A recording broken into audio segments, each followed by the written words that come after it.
नमस्कार। आज हम बात करेंगे गीता के 13वें अध्याय के श्लोक क्रमांक 28, 29, 30 एवं 31 के बारे में।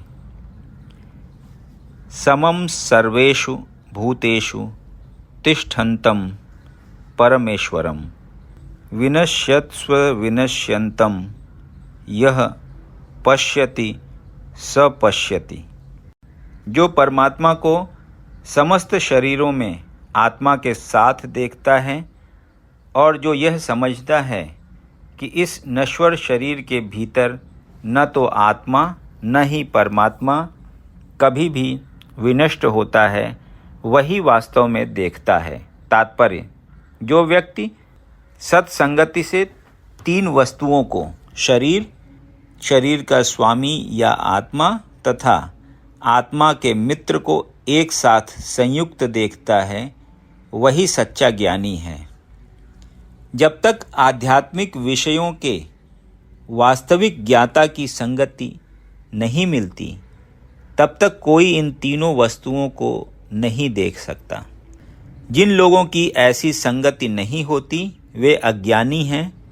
वे केवल शरीर को देखते हैं और जब यह शरीर विनष्ट हो जाता है तो समझते हैं कि सब कुछ नष्ट हो गया, लेकिन वास्तविकता यह नहीं है।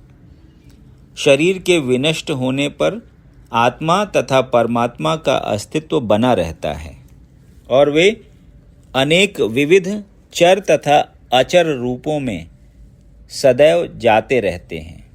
कभी कभी संस्कृत शब्द परमेश्वर का अनुवाद जीवात्मा के रूप में किया जाता है, क्योंकि आत्मा ही शरीर का स्वामी है और शरीर के विनाश होने पर वह अन्यत्र देहांतरण कर जाता है।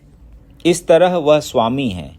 लेकिन कुछ लोग इस परमेश्वर शब्द का अर्थ परमात्मा लेते हैं।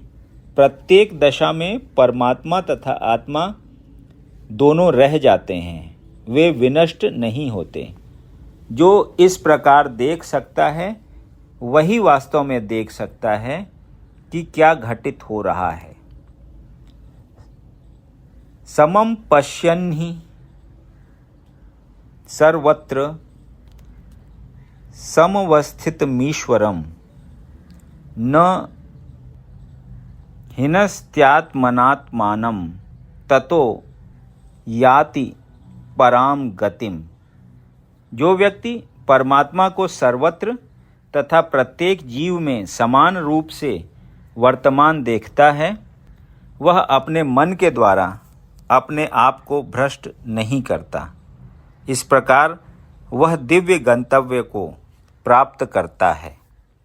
तात्पर्य: जीव अपना भौतिक अस्तित्व स्वीकार करने के कारण अपने आध्यात्मिक अस्तित्व से पृथक स्थित हो गया है, किंतु यदि वह समझता है कि परमेश्वर अपने परमात्मा स्वरूप में सर्वत्र स्थित हैं, अर्थात यदि वह भगवान की उपस्थिति प्रत्येक वस्तु में देखता है, तो वह विघटनकारी मानसिकता से अपने आप को नीचे नहीं गिराता और इसीलिए वह क्रमशः वैकुंठ लोक की ओर बढ़ता जाता है।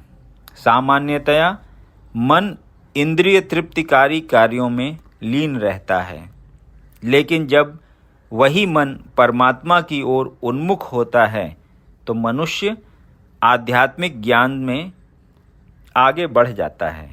प्रकृत्यैव च कर्माणि क्रियमाणानि सर्वशः यः पश्यति तथात्मानं कर्तारं स पश्यति।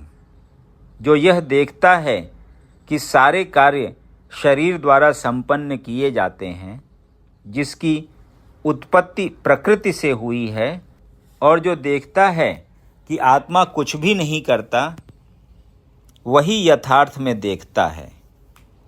तात्पर्य: यह शरीर परमात्मा के निर्देशानुसार प्रकृति द्वारा बनाया गया है और मनुष्य के शरीर के जितने भी कार्य संपन्न होते हैं वे उसके द्वारा नहीं किए जाते। मनुष्य जो भी करता है, चाहे सुख के लिए करे या दुख के लिए, वह शारीरिक रचना के कारण उसे करने के लिए बाध्य होता है, लेकिन आत्मा इन शारीरिक कार्यों से विलग रहता है। यह शरीर मनुष्य को पूर्व इच्छाओं के अनुसार प्राप्त होता है। इच्छाओं की पूर्ति के लिए शरीर मिलता है, जिससे वह इच्छानुसार कार्य करता है। एक तरह से शरीर एक यंत्र है जिसे परमेश्वर ने इच्छाओं की पूर्ति के लिए निर्मित किया है।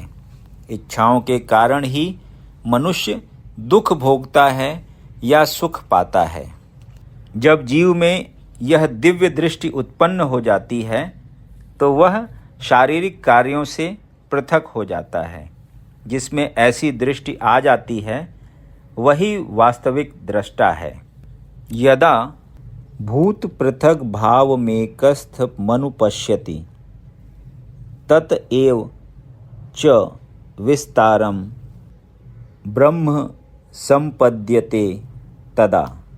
जब विवेकवान व्यक्ति विभिन्न भौतिक शरीरों के कारण विभिन्न स्वरूपों को देखना बंद कर देता है और यह देखता है कि किस प्रकार से जीव सर्वत्र फैले हुए हैं, तो वह ब्रह्म बोध को प्राप्त होता है।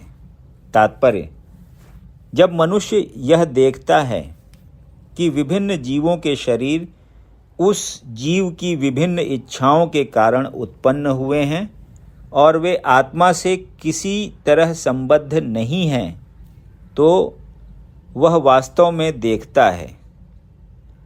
देहात्म बुद्धि के कारण हम किसी को देवता, किसी को मनुष्य, कुत्ता, बिल्ली आदि के रूप में देखते हैं।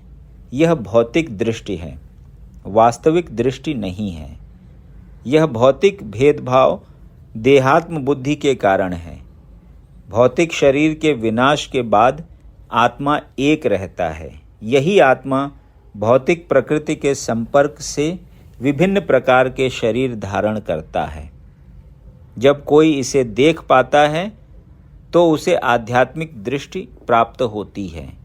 इस प्रकार जो मनुष्य, पशु, ऊंच नीच आदि के भेदभाव से मुक्त हो जाता है, उसकी चेतना शुद्ध हो जाती है और वह अपने आध्यात्मिक स्वरूप में कृष्ण भावनामृत विकसित करने में समर्थ होता है।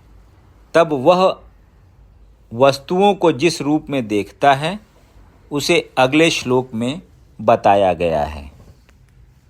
यदि आपको ये वीडियो पसंद आया तो इसे लाइक करें और ऐसे ही अन्य वीडियोज़ को सुनने के लिए इस चैनल को सब्सक्राइब करें।